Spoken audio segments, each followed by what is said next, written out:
ಕಡಿಮೆ ಬಡ್ಡಿಗೆ 52 ಕೋಟಿ ಸಾಲ ನೀಡುವುದಾಗಿ 75 ಲಕ್ಷ ವಂಚನೆ ಮಾಡಲಾಗಿದೆ. ಖೋಟಾ note kingpin Chandrashekhar Rohan Saldanha arrest ಮಾಡಲಾಗಿದೆ. ಮಹಾರಾಷ್ಟ್ರ ಮೂಲದ ವ್ಯಕ್ತಿಗೆ 75 ಲಕ್ಷ ರೂಪಾಯಿ ವಂಚಿಸಿದ್ರು ಇದೇ ಆರೋಪಿಗಳು. ಚಿತ್ರದುರ್ಗದ ಫೈನಾನ್ಸ್ ಮೂಲಕ 52 ಕೋಟಿ ಸಾಲ ಕೊಡೋದಾಗಿ ನಂಬಿಸಿ ಈ ರೀತಿಯಾಗಿ ವಂಚನೆ ಮಾಡಲಾಗಿದೆ.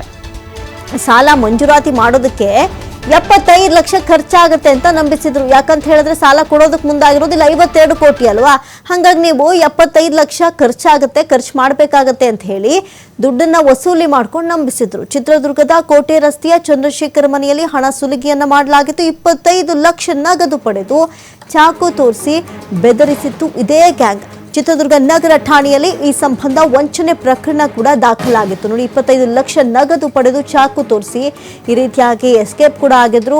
ಸದ್ಯಕ್ಕೆ ಈ ವಿಚಾರಕ್ಕೆ ಸಂಬಂಧಪಟ್ಟಂತೆ ಪೊಲೀಸರು ಭಾರೀನೇ ಮುತುವರ್ಜಿಯನ್ನು ವಹಿಸಿ ಆರೋಪಿಗಳನ್ನು ಅರೆಸ್ಟ್ ಮಾಡಿದ್ದಾರೆ.